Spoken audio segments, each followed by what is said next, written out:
ಇಂದ್ರಾದಿದೇವತಾ ವಂದ್ಯೆ ಚಂದ್ರಸೂರ್ಯ ನಿಬಾನನೆ ಸದಾನಂದಕರೇ ದೇವಿ ನಾರಾಯಣೀ ನಮೋಸ್ತುತೆ. ಶ್ರೀದೇವಿ ಮಹಾತ್ಮೆ 7ನೇ ಅಧ್ಯಾಯ. ದೇವಿಯು ಮಹಿಷಾಸುರನನ್ನು ಸಂಹರಿಸಿದ ನಂತರ ಇಂದ್ರಾದಿ ದೇವತೆಗಳು ಆಕೆಯನ್ನು ಬಗೆಬಗೆಯಾಗಿ ಸ್ತುತಿಸಿದರು.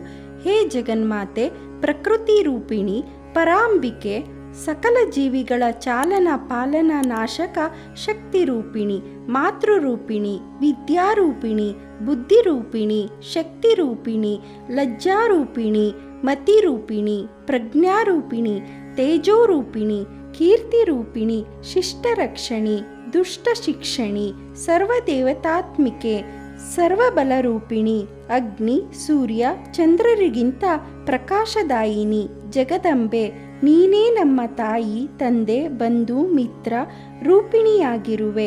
ನೀನೇ ಪರಾಶಕ್ತಿ. ನಿನ್ನ ಮಹಿಮೆಯನ್ನು ವೇದಗಳು ಹೊಗಳುತ್ತವೆ, ಸಾಮಾನ್ಯರು ಅದನ್ನು ವರ್ಣಿಸಲು ಸಾಧ್ಯವಿಲ್ಲ.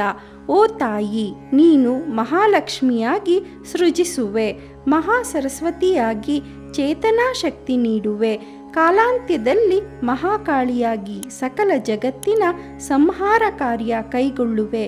ತ್ರಿಲೋಕಗಳಿಗೂ ನೀನೇ ಆಧಾರ, ಸರ್ವ ಜೀವಗಳಿಗೂ ನೀನೇ ಗತಿ. ನಿನ್ನ ನಾಮಸ್ಮರಣೆಯಿಂದ ಪಾಪಗಳು ದೂರವಾಗುತ್ತವೆ. ನಿನ್ನ ಪೂಜೆಯಿಂದ ಮಹಿಮೆಯ ಕಥಾಶ್ರವಣ ಮನನಗಳಿಂದ ದಿವ್ಯಮಂಗಳ ರೂಪ ಧ್ಯಾನದಿಂದ ನಮ್ಮ ಅಂತಃಕರಣ ಶುದ್ಧವಾಗುತ್ತದೆ. ನಿನ್ನ ಭಕ್ತರಿಗೆ ನಿನ್ನ ಶ್ರೀರಕ್ಷೆ ಸರ್ವದಾ ಇರುತ್ತದೆ. ನಿನ್ನ ಮಹಿಮಾ ಶ್ರವಣ ಗ್ರಂಥ ಭಕ್ತರು ಇದ್ದ ಸ್ಥಳದಲ್ಲಿ ನೀನು ಸನ್ನಿಹಿತಳಾಗಿ ಪೊರೆಯುವೆ. ಓ ತಾಯಿ, ನೀನು ನೆಲ, ಜಲ, ಗಿರಿ, ವನ, ಪರ್ವತ, ಅರಣ್ಯ ಆಪತ್ತುಗಳಲ್ಲಿ ನಮ್ಮನ್ನು ರಕ್ಷಿಸುವೆ.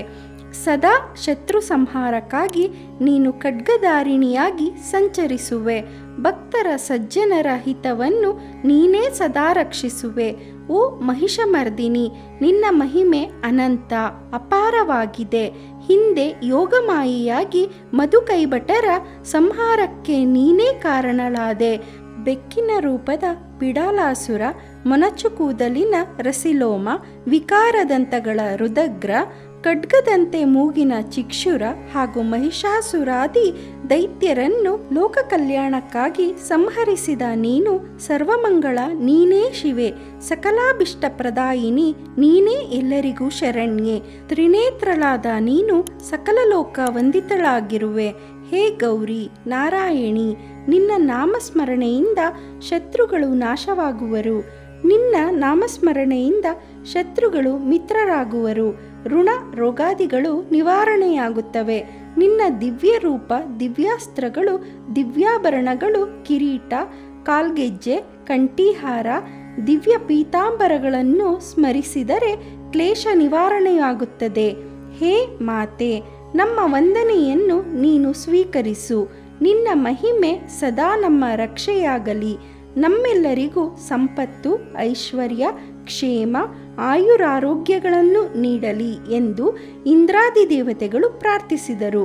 ಶ್ರೀದೇವಿಯು ದೇವತೆಗಳನ್ನು ಹರಿಸಿ ತಥಾಸ್ತು ಎಂದು ಆಶೀರ್ವದಿಸಿ ಪಾರ್ವತಿ ರೂಪ ಧರಿಸಿದಳು.